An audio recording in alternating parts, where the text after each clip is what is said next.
Hi, hello friends. Good afternoon all of you. MRL study studio ಚಾನೆಲ್ಗೆ ತಮಗೆಲ್ಲರಿಗೂ ಸ್ವಾಗತಿಸುತ್ತಾ ಇವತ್ತಿನ ತರಗತಿಯಲ್ಲಿ ದೈಹಿಕ ಶಿಕ್ಷಣ ಶಿಕ್ಷಕರ ಒಂದು ಪಠ್ಯಕ್ರಮಕ್ಕೆ ಸಂಬಂಧಪಟ್ಟಂತಹ ಗ್ರೂಪ್ ಗೇಮ್ಸಲ್ಲಿ ನಾನು ಹ್ಯಾಂಡ್ಬಾಲ್ ಕುರಿತು ತರಗತಿಯನ್ನು ಮಾಡ್ತಾಯಿದ್ದೀನಿ. ಯಾರೆಲ್ಲ ನಮ್ಮ ಚಾನೆಲ್ನ ಸಬ್ಸ್ಕ್ರೈಬ್ ಮಾಡ್ಕೊಂಡಿಲ್ವೋ ಚಾನೆಲ್ನ ಸಬ್ಸ್ಕ್ರೈಬ್ ಮಾಡಿಕೊಂಡು ವಿಡಿಯೋಗಳನ್ನು ವೀಕ್ಷಿಸಿ. ಈ ಹಿಂದೆ ನಾನು ಗ್ರೂಪ್ ಗೇಮ್ಸಲ್ಲಿ ನಾನು ಕಬಡ್ಡಿ, ಖೋ ಖೋ, ಬಾಸ್ಕೆಟ್ಬಾಲ್, ವಾಲಿಬಾಲ್ ಈ ಗೇಮ್ಸ್ಗಳ ಬಗ್ಗೆ ನಾನು ತರಗತಿಯನ್ನು ಮಾಡಿದ್ದೀನಿ. ಯಾರಿನ್ನ ಆ ತರಗತಿಯನ್ನು ನೋಡ್ಕೊಂಡಿರೋ ಆ ತರಗತಿಯನ್ನು ನೋಡಿಕೊಂಡು ಈ ತರಗತಿಯನ್ನು ವೀಕ್ಷಿಸಿ. ಈ ಒಂದು ಹ್ಯಾಂಡ್ಬಾಲ್ ಆಟವು ಬಾಸ್ಕೆಟ್ಬಾಲ್, ಫುಟ್ಬಾಲ್, ಹಾಕಿ, ವಾಟರ್ ಪೋಲೋ ಈ ಒಂದು ಕ್ರೀಡೆಗಳ ಮೂಲಭೂತ ಅಂಶಗಳನ್ನು ಒಳಗೊಂಡಿದೆ. ಈ ಎಲ್ಲ ಗೇಮ್ಸ್ಗಳ ಒಂದು ಸ್ಕಿಲ್ಗಳನ್ನು ಈ ಒಂದು ಗೇಮ್ಸ್ಗಳಲ್ಲಿ ಅಳವಡಿಸ್ಕೊಂಡಿದ್ದಾರೆ ಅಂತ ಅರ್ಥ. ಗೋಲಿನೊಳಗೆ ಚೆಂಡನ್ನು ಎಸೆದು ಗೋಲು ಗಳಿಸುವುದು ಈ ಒಂದು ಆಟದ ಪ್ರಮುಖ ಉದ್ದೇಶವಾಗಿರ್ತೈತಿ.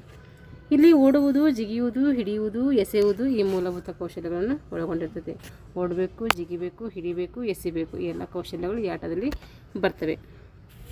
ಹಾಗಾದರೆ ಹ್ಯಾಂಡ್ಬಾಲ್ ಕಂಡುಹಿಡಿದವರು ಯಾರು ಅಂದರೆ ಜರ್ಮನಿಯ ಜಿಮ್ನಾಸ್ಟಿಕ್ ಶಿಕ್ಷಕ ಮ್ಯಾಕ್ಸ್ ಹೇಸರ್ ಅವರು ಈ ಒಂದು ಹ್ಯಾಂಡ್ಬಾಲನ್ನು ಕಂಡುಹಿಡಿತಾರೆ.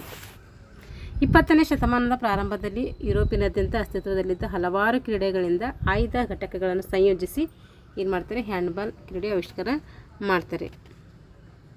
1926 ಅಂತಾರಾಷ್ಟ್ರೀಯ ನಿಯಮಗಳು ಪ್ರಥಮ ಬಾರಿಗೆ ರಚಿಸಲಾಯಿತು. 1926ರಲ್ಲಿ ಮೊದಲ ಬಾರಿಗೆ ಅಂತಾರಾಷ್ಟ್ರೀಯ ನಿಯಮಗಳನ್ನು ಈ ಒಂದು ಗೇಮ್ಸಿಗೆ ರಚನೆ ಮಾಡ್ತಾರೆ.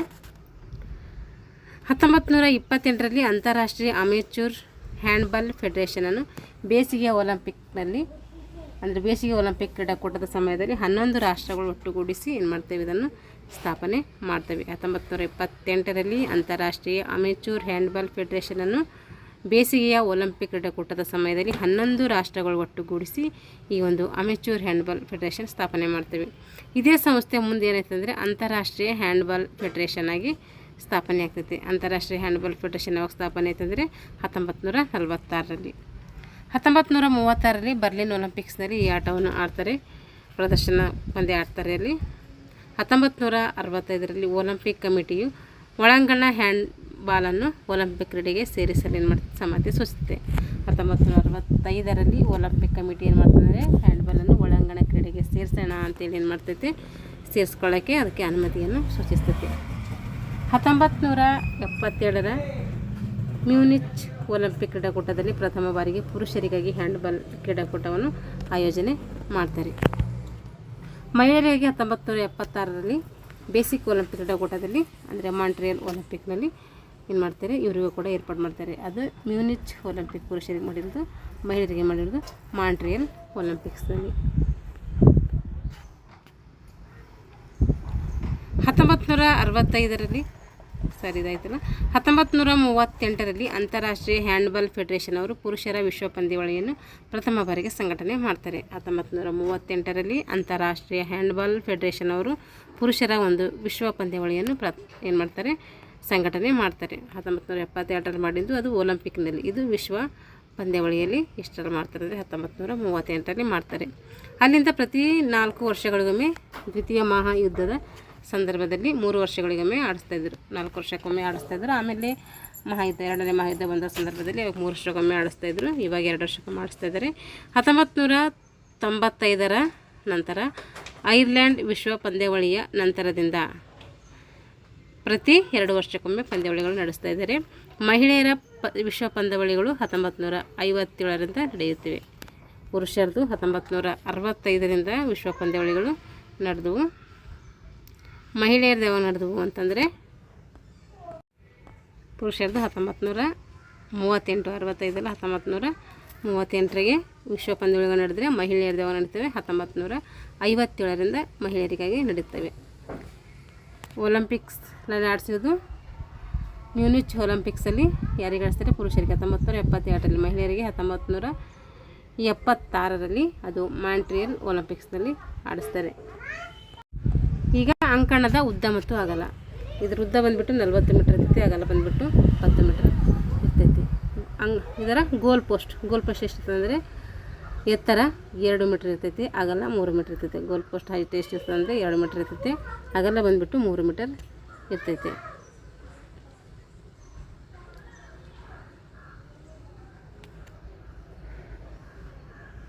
ನೋಡಿರಿ 40 ಮೀಟರ್ ಉದ್ದ, 20 ಮೀಟರ್ ಅಗಲ.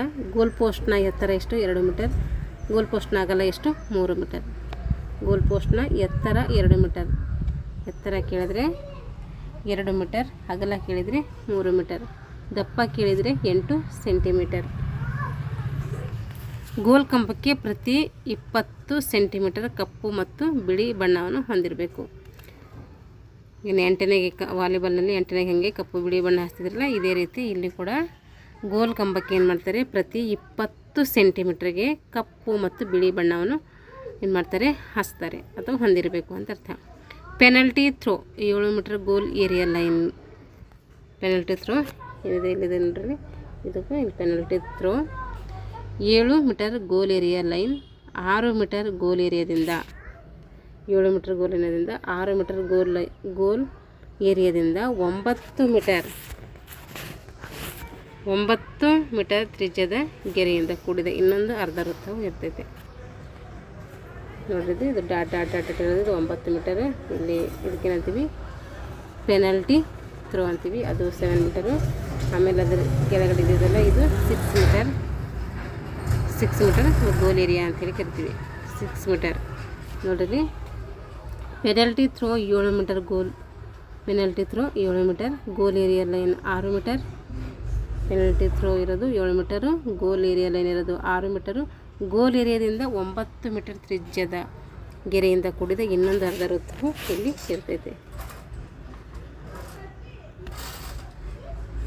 ಬಾಲ್ ಅಥವಾ ಚೆಂಡು ಒಳಗೆ ರಬ್ಬರ್ನಿಂದ ಮಾಡಿದ ಗಾಳಿ ಚೀಲಗಳಿದ್ದು ಹೊರಗಿನಿಂದ 32 ಪಟ್ಟಿಗಳು ಕಾಣ್ತವೆ. ಒಳಗಡೆ ಇರ್ತೈತೆ ರಬ್ಬರ್ನಿಂದ ಮಾಡಿದಂತಹ ಗಾಳಿ ಚೀಲಗಳಿರ್ತೈತೆ.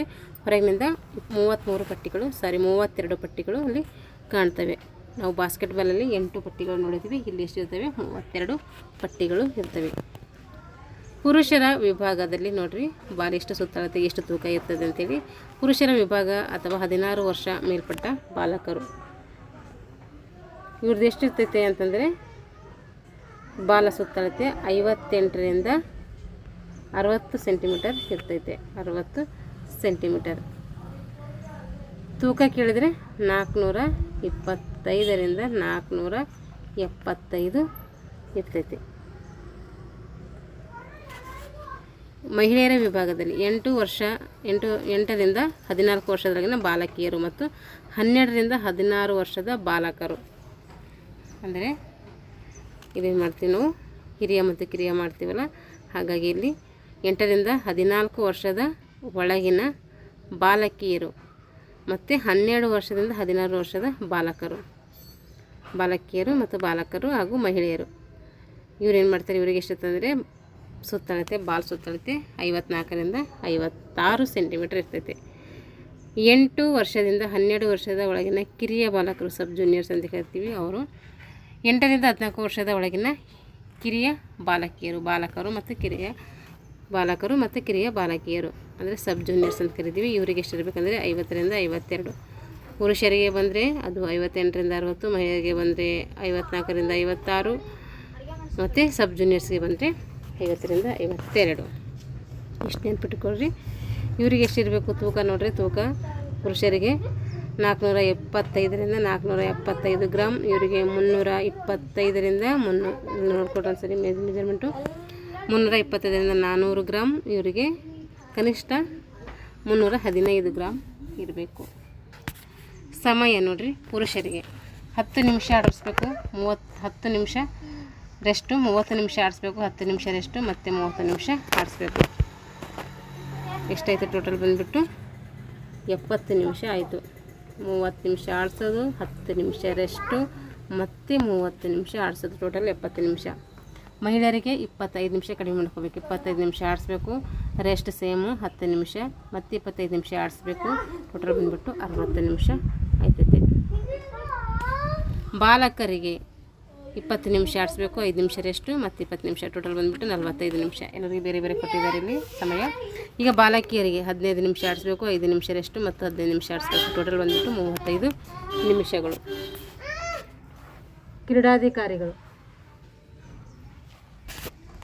ಕ್ರೀಡಾಧಿಕಾರಿಗಳು 5 ಜನ ಇರ್ತಾರೆ. 5 ಜನರು ಯಾರಂದರೆ ಅಂಪೈರ್ 2 ಇರ್ತಾರೆ, ಮುಖ್ಯ ರೆಫ್ರಿ ಒಬ್ಬರು ಇರ್ತಾರೆ, ಅಂಕ ಎಣಿಕೆಗಾರರು ಒಬ್ಬರು ಇರ್ತಾರೆ, ಸಮಯ ನೋಡಿಕೊಳ್ಳುವವರು ಒಬ್ಬರು ಇರ್ತಾರೆ. ಟೋಟಲ್ ಬಂದುಬಿಟ್ಟು 5 ಜನ ಇರ್ತಾರೆ. ಅಂಪೈರ್ 2, ಮುಖ್ಯ ರೆಫ್ರಿ ಒಬ್ಬರು, ಅಂಕ ಎಣಿಕೆಗಾರರು ಒಬ್ಬರು, ಸಮಯ ನೋಡಿಕೊಳ್ಳೋ ಟೈಮ್ ಕೀಪರ್ ಅಂತ ಕರಿತೀವಿ, ಅವರು ಟೋಟಲ್ ಬಂದುಬಿಟ್ಟು 5 ಜನ. ಟೈಮ್ ಔಟ್ ಎಷ್ಟು ತೊಗೋಬೋದು ಟೈಮ್ ಔಟ್ ನೋಡಿರಿ. ಒಟ್ಟು ಟೈಮ್ ಔಟ್ಗಳು 2 ಟೈಮ್ ಔಟ್ ಇರ್ತವೆ. ಮೊದಲ ಅರ್ಧದಲ್ಲಿ 2 ಅರ್ಧ ಆಡಿಸ್ತಾರಲ್ಲ, ಫಸ್ಟು ಸೆಕೆಂಡು. ಮೊದಲ ಅರ್ಧದಲ್ಲಿ 1, ಕೊನೆಯ ಅರ್ಧದಲ್ಲಿ 2 ಸುತ್ತಷ್ಟೇ ಇರ್ತಾವಲ್ಲ ಇದರಲ್ಲಿ, ಅಲ್ಲೊಂದು ತೊಗೋಬೇಕು. ಟೈಮ್ ಔಟ್ ಸಮಯ ಎಷ್ಟಂದರೆ 1 ನಿಮಿಷ ತೊಗೊಳ್ಬೇಕಿಲ್ಲ. ಅಂಕಣದಲ್ಲಿ ಆಟಗಾರರು ನಿಲ್ಲುವಂಥ ಸ್ಥಿತಿ, ಹೇಗೆ ನಾವು ಕಬಡ್ಡಿಯಲ್ಲಿ ನಿಲ್ಲುವಂಥ ಪೊಸಿಷನ್ ನೋಡ್ತೀವೋ ಅದೇ ರೀತಿ ಇಲ್ಲೂ ಕೂಡ ಆಟಗಾರರು ನಿಲ್ಲುವಂಥ ಪೊಸಿಷನ್ ಇದ್ದಾವೆ. ಇಲ್ಲಿ right wing, left wing, centre back ಮತ್ತು ಗೋಲ್ ಕೀಪರ್. ಈ ಕಡೆ ರೈಟ್ ಬ್ಯಾಕ್ ನೋಡಿರಿ, right wing right back, left wing left back, centre back ಮತ್ತು ಪ್ಲೇಯರ್ ಮತ್ತು ಒಬ್ಬರು ಗೋಲ್ ಕೀಪರ್. ಇಷ್ಟು ಜನ ಆಟಗಾರರಲ್ಲಿ ನಿಲ್ಲುವಂಥ ಪೊಸಿಷನ್ ಇರ್ತೈತೆ. ಹಾಗಾದರೆ ಆಟಗಾರರ ಸಂಖ್ಯೆ ಎಷ್ಟಿಲ್ಲಿ ಅಂತಂದರೆ 7 + 5, ಟೋಟಲ್ ಬಂದುಬಿಟ್ಟು 12 ಜನ ಆಟಗಾರರು ಇರ್ತಾರೆ. ಸ್ಪರ್ಧಾ ನಿಯಮಗಳು ಹೇಗೆ ಆಡಿಸ್ಬೇಕು ಅಂತೇಳಿದು.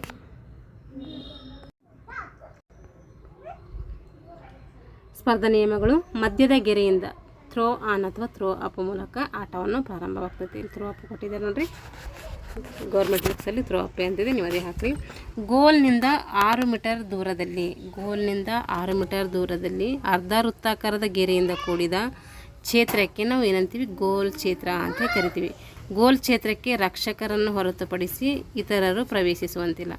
ಗೋಲ್ ಲೈನ್ ಗೆರೆಯ ಗಾತ್ರ ಎಷ್ಟಿರ್ತದೆ ಅಂದರೆ ಅದು 8 ಸೆಂಟಿಮೀಟರ್ ಇರ್ತೈತೆ. ಅಂಕಗಳು ಸಮನಾದಾಗ, ಈಗ ಪುರುಷರಿಗೆ ಸಪೋಸ್ 30 ನಿಮಿಷ ಆಡಿಸಿದ್ದೀವಿ, 10 ನಿಮಿಷ ರೆಸ್ಟ್ ಕೊಟ್ಟಿವಿ, ಮತ್ತು 30 ನಿಮಿಷ ಆಡಿಸಿದ್ವಿ. ಆವಾಗ 70 ನಿಮಿಷ ಆಡಿಸಿದಾಗ ಇಬ್ಬರದು ಸೇಮ್ ಆಯಿತು, ಸಮ ಒಂದು ಅಂಕಗಳು ಬಂದವು ಅಂದ್ರೆ ಅವಾಗ ಏನು ಮಾಡಬೇಕು ಅಂದರೆ 5 ನಿಮಿಷ ಆಡಿಸ್ಬೇಕು, 2 ನಿಮಿಷ ರೆಸ್ಟ್ ಕೊಡಬೇಕು, ಮತ್ತು 5 ನಿಮಿಷ ಆಡಿಸ್ಬೇಕು. ಆಗಲೂ ಸಮ ಆದರೆ ಮತ್ತು 5 ಪೆನಾಲ್ಟಿಗಳನ್ನು ನೀಡಬೇಕು. ಆಗಲೂ ಸಹ ಸಮಾನದರೆ 5 ಪೆನಾಲ್ಟಿಗಳನ್ನು ನೀಡಬೇಕು. ಆಟಗಾರರ ಸ್ಥಾನ ಹೆಂಗಿರ್ಬೇಕಂದ್ರೆ ನೋಡಿರಿ, ಬ್ಯಾಕ್ ಕೋರ್ಟ್ ಆಟಗಾರ ಅಂತ ಇರ್ತಾರೆ, ಅವರು ಎತ್ತರ ಮತ್ತು ಉತ್ತಮ ಸ್ಫೋಟಕ ಶಕ್ತಿಯನ್ನು ಹೊಂದಿರುವವರನ್ನು ಅನ್ಬೇಕು. ಬ್ಯಾಕ್ ಕೋರ್ಟಲ್ಲಿ ನಿಲ್ಲಿಸ್ಬೇಕಂದ್ರೆ ಹಿಂದೆ ನಿಲ್ಲಿಸ್ಬೇಕು. ವಿಂಗ್ ಹಾಗೂ ಪಿವೋಟ್ ಪ್ಲೇಯರ್ ಉತ್ತಮ ಪ್ರತಿಕ್ರಿಯೆ, ಸಮಯ ಮತ್ತು ಚಲನಾ ವೇಗ ಉಳ್ಳವರು ಆಗಿರಬೇಕು. ವಿಂಗ್ ಮತ್ತು ಪಿವೋಟ್ ಪ್ಲೇಯರ್ ಅಂತೇಳಿ ನೋಡಿದೀವಲ್ಲ, ಅವರು ಉತ್ತಮ ಪ್ರತಿಕ್ರಿಯೆ, ಸಮಯ ಮತ್ತು ಚಲನಾ ವೇಗ ಉಳ್ಳವರಾಗಿರಬೇಕು. ಅವರು ಮಧ್ಯ ಬ್ಯಾಕ್ ಕೋರ್ಟ್ ಅಥವಾ ಪ್ಲೇ ಮೇಕರ್ ಅಂತ ಕರಿತೀವಿ. ಅವರು ನಿರ್ವಹಣಾ ಸಾಮರ್ಥ್ಯ, ತೀಕ್ಷ್ಣ ದೃಷ್ಟಿ ಹೊಂದಿರಬೇಕು. ಅವರು ಬಾಲ್ ಬಂದಾಗಿ ನಿರ್ವಹಣೆ ಮಾಡುವಂಥ ಸಾಮರ್ಥ್ಯ ಮತ್ತು ತೀಕ್ಷ್ಣ ದೃಷ್ಟಿ ಹೊಂದಿರಬೇಕು. ಎಡವಿಂಗ್, ಬಲವಿಂಗ್, ಎಡವಿಂಗ್, ಬಲವಿಂಗ್, ಏನು ಲೆಫ್ಟ್ ವಿಂಗ್, ರೈಟ್ ವಿಂಗ್ ಅಂತ ನೋಡಿದೇವಲ್ಲ ಅದು ಎಡವಿಂಗ್, ಬಲವಿಂಗ್ ಮತ್ತು ಬಾಲ್ ಬ್ಯಾಕ್ ಕೋರ್ಟ್ ಆಟಗಾರರು ಅಂತಿರ್ತಾರೆ. ಇವರು ಎಡಗೈ ಬಳಸುವವರಾಗಿದ್ದಾರೆ, ಎಡವಿಂಗ್ ಅಂತ ಕರಿತೀವಿ. ಬಲಗೈ ಬಳಸಿದ್ರೆ ಬಲವಿಂಗ್ ಅಂತ ಕರಿತೀವಿ. ಇವರು ಎಡಗೈ ಬಳಸುವವರಾಗಿದ್ದರೆ ಗೋಲಿನ ಕೋನವನ್ನು ನೋಡಲು ಯಶಸ್ವಿಯಾಗಿರ್ತಾರೆ. ಕೌಶಲ್ಯಗಳು, ಸ್ಕಿಲ್ಸ್: ಚೆಂಡನ್ನು ಹಿಡಿಯುವುದು, ಎದೆಯ ಬಳಿ ಚೆಂಡನ್ನು ಹಿಡಿಯುವುದು, ಎದೆಯ ಬಳಿ ಚೆಂಡನ್ನು ಹಿಡಿಯುವುದು, ಎತ್ತರದಲ್ಲಿದ್ದ ಚೆಂಡನ್ನು ಹಿಡಿಯುವುದು, ಮೊಣಕಾಲಿನ ಒಳಗೆ ಬರುವ ಚೆಂಡನ್ನು ಹಿಡಿಯುವುದು. ಈ ರೀತಿ ಸ್ಕಿಲ್ಗಳನ್ನು ಹೊಂದಿರಬೇಕು. ಪಾಸಿಂಗ್ ಸ್ಕಿಲ್, ಯಾವ ರೀತಿ ಪಾಸಿಂಗ್ ಮಾಡಬೇಕಂತ ಹೇಳಿ ನೋಡಿರಿ. ಓವರ್ ಆರ್ಮ್ ಪಾಸ್ ಕೊಡಬೇಕು, under arm pass, wrist pass, ಇವೆಲ್ಲ ಪಾಸಿಂಗ್ ಕೊಡಬೇಕು. ಶಾಟ್ ಹೆಂಗೆ ಮಾಡಬೇಕು ನೋಡಿರಿ, ಓವರ್ ಆರ್ಮ್ ಶಾಟ್ ಮಾಡಬೇಕು, ಜಂಪ್ ಶಾಟ್ ಮಾಡಬೇಕು. ಇಲ್ಲಿ ಗಮನಿಸಬೇಕಾದಂಥ ಅಂಶಗಳು: ಪ್ರಾಚೀನ ಗ್ರೀಕರು ಹಾಗೂ ರೋಮನರು ಹ್ಯಾಂಡ್ಬಾಲ್ ಕ್ರೀಡೆಗೆ ಹೋಲುವಂಥ ಕೆಲವು ಆಟಗಳನ್ನು ಆಡ್ತಾಯಿದ್ರು. ಹ್ಯಾಂಡ್ಬಾಲ್ ಆಟವು ಆಫ್ ವೇ ಲೈನ್ನಿಂದ ಅಂದರೆ ಮಧ್ಯದ ಗೆರೆಯಿಂದ ಪ್ರಾರಂಭ ಆಗ್ತೈತಿ.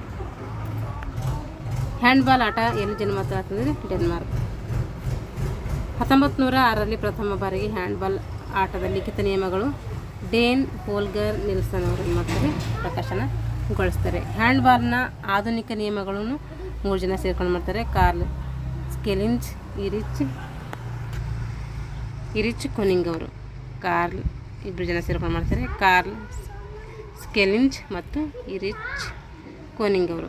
ಪ್ರತಿಯೊಂದು ಗೋಲಿನ ನಂತರ ಗೋಲು ಹೊಡೆಸಿಕೊಂಡಿರುವ ತಂಡದವರಿಂದ ಆಟ ಮತ್ತೇನು ಮಾಡ್ತಾರೆ, ಥ್ರೋ ಅಪ್ ಮೂಲಕ ಮತ್ತೆ ಪ್ರಾರಂಭ ಆಗ್ತೈತಿ.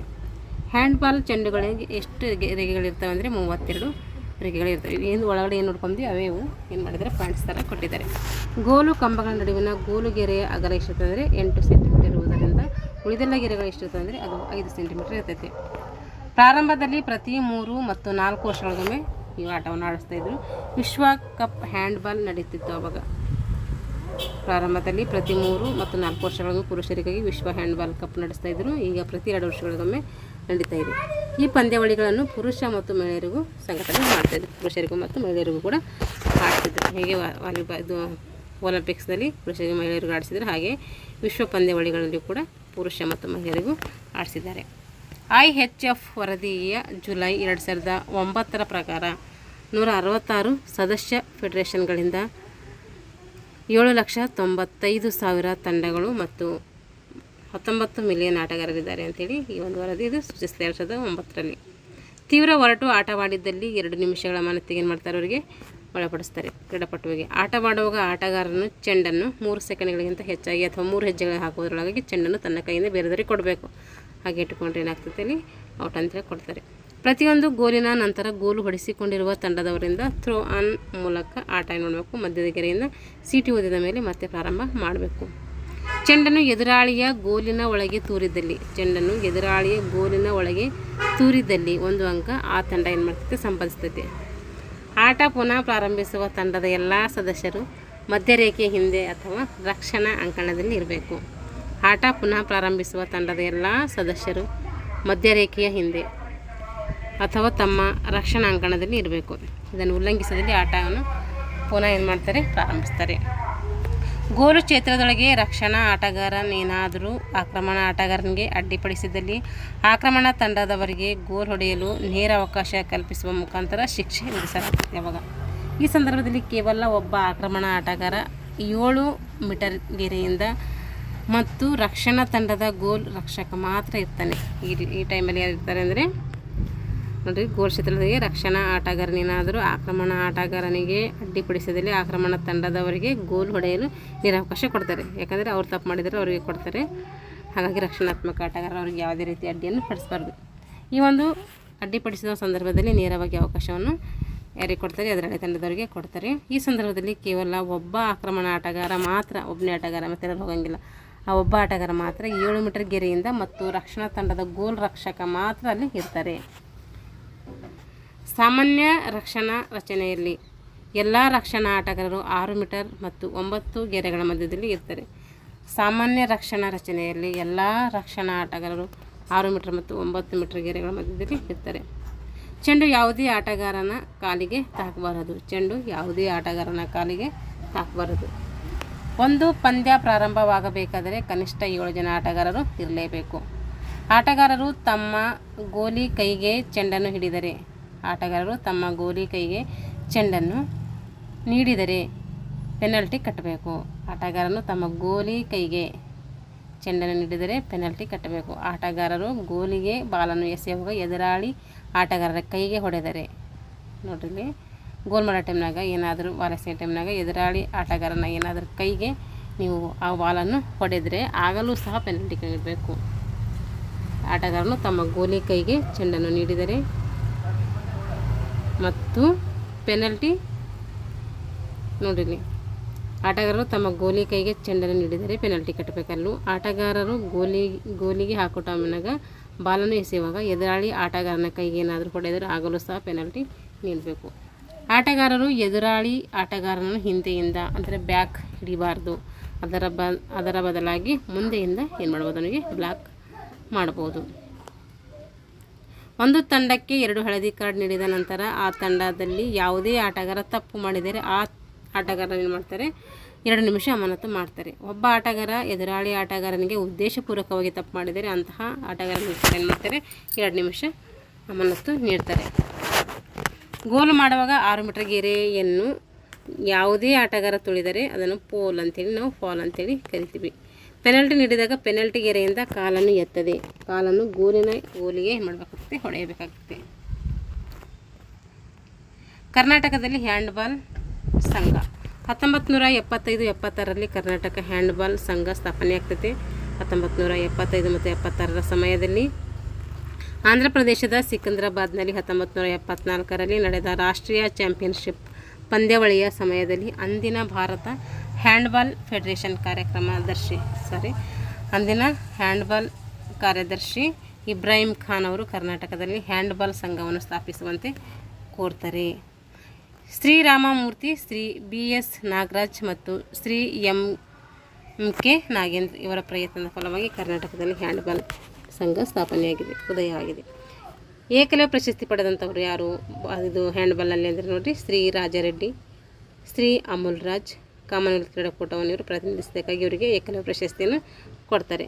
ಶ್ರೀ S ಅಮಲ್ ರಾಜ್, ಶ್ರೀಮತಿ D ಹೇಮಲತಾ ಇವರು ಕೂಡ ಏನು ಮಾಡ್ತಾರೆ, ಕರ್ನಾಟಕದ ಒಂದು ಹ್ಯಾಂಡ್ಬಾಲ್ ಸಂಘದಿಂದ ಪ್ರಶಸ್ತಿಯನ್ನು ಪಡ್ಕೋತಾರೆ. ಲಾಡಿ ಅಂದರೆ ಏಕಲವ್ಯ ಪ್ರಶಸ್ತಿ ಪಡೆದಂಥವರು ಇವರು ಕರ್ನಾಟಕದವರು. ಈಗ ಹ್ಯಾಂಡ್ಬಾಲ್ಗೆ ಸಂಬಂಧಪಟ್ಟಂಥ ಪ್ರಶ್ನೋತ್ತರಗಳು ನೋಡಿರಿ. ಹ್ಯಾಂಡ್ಬಾಲ್ ಆಟದ ಅಂಕಣದ ಉದ್ದ ಮತ್ತು ಅಗಲ ಎಷ್ಟಂದರೆ ಉದ್ದ ಬಂದುಬಿಟ್ಟು 40 ಮೀಟರ್, ಅಗಲ ಬಂದುಬಿಟ್ಟು 20 ಮೀಟರ್. ದಕ್ಷಿಣ ಕೊರಿಯಾದ ಸಿಯಲ್ನಲ್ಲಿ 1981ರಲ್ಲಿ ನಡೆದಂಥ ಏಷ್ಯನ್ ಕ್ರೀಡೆಯಲ್ಲಿ ಕರ್ನಾಟಕದ ಇವರು ಅಂತಾರಾಷ್ಟ್ರೀಯ ರೆಫ್ರಿಯಾಗಿ ಆಯ್ಕೆಯಾಗಿದ್ದಾರೆ ಅಂದರೆ ಶ್ರೀ NK ಪ್ರಸಾದ್. ಇವರು ಏನು ಮಾಡ್ತಾರೆ, ದಕ್ಷಿಣ ಕೊರಿಯಾದ ಸಿಯಲ್ನಲ್ಲಿ ನಡೆದಂತಹ ಏಷ್ಯನ್ ಕ್ರೀಡೆಗಳಲ್ಲಿ ಕರ್ನಾಟಕದ ಅಂತಾರಾಷ್ಟ್ರೀಯ ರೆಫ್ರಿಯಾಗಿ ಕರ್ನಾಟಕದವರು ಇವರು ಏನು ಮಾಡ್ತಾರೆ, ಅಂತಾರಾಷ್ಟ್ರೀಯ ರೆಫ್ರಿಯಾಗಿ ಆಯ್ಕೆಯಾಗಿರ್ತಾರೆ. ಯಾರಂದರೆ ಶ್ರೀ NK ಪ್ರಸಾದ್ ಅವರು. ಹ್ಯಾಂಡ್ಬಾಲ್ ಆಟವನ್ನು ಕಂಡುಹಿಡಿದವರು ಯಾರಂದರೆ ಜರ್ಮನಿಯ ಜಿಮ್ನಾಸ್ಟಿಕ್ ಶಿಕ್ಷಕ ಮ್ಯಾಕ್ಸ್ ಹೇಸರ್ ಅವರು ಕಂಡುಹಿಡಿತಾರೆ. ಹ್ಯಾಂಡ್ಬಾಲ್ ಆಟವನ್ನು ಮಧ್ಯದ ಗೆರೆಯಿಂದ ಈ ರೀತಿ ಪ್ರಾರಂಭ ಮಾಡ್ತಾರೆ ಅಂದರೆ ಥ್ರೋ ಆನ್ ಅಥವಾ ಥ್ರೋ ಅಪ್ ಮೂಲಕ ಮಾಡ್ತಾರೆ.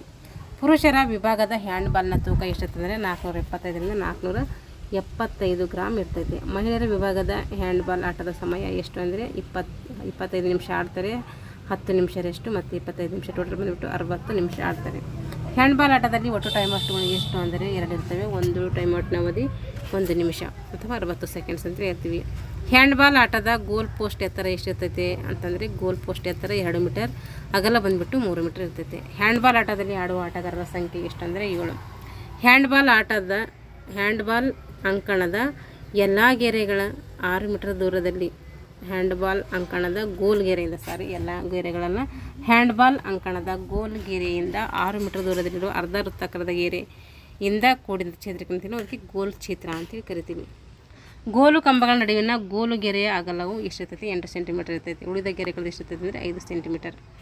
ಹ್ಯಾಂಡ್ಬಾಲ್ ಆಟದ ಆಧುನಿಕ ನಿಯಮಗಳು ಯಾರು ಕಂಡುಹಿಡಿದಾರೆ ಅಂದರೆ ಕಾರ್ಲ್ ಸ್ಕೆಲಿನ್ ಇರಿಚ್.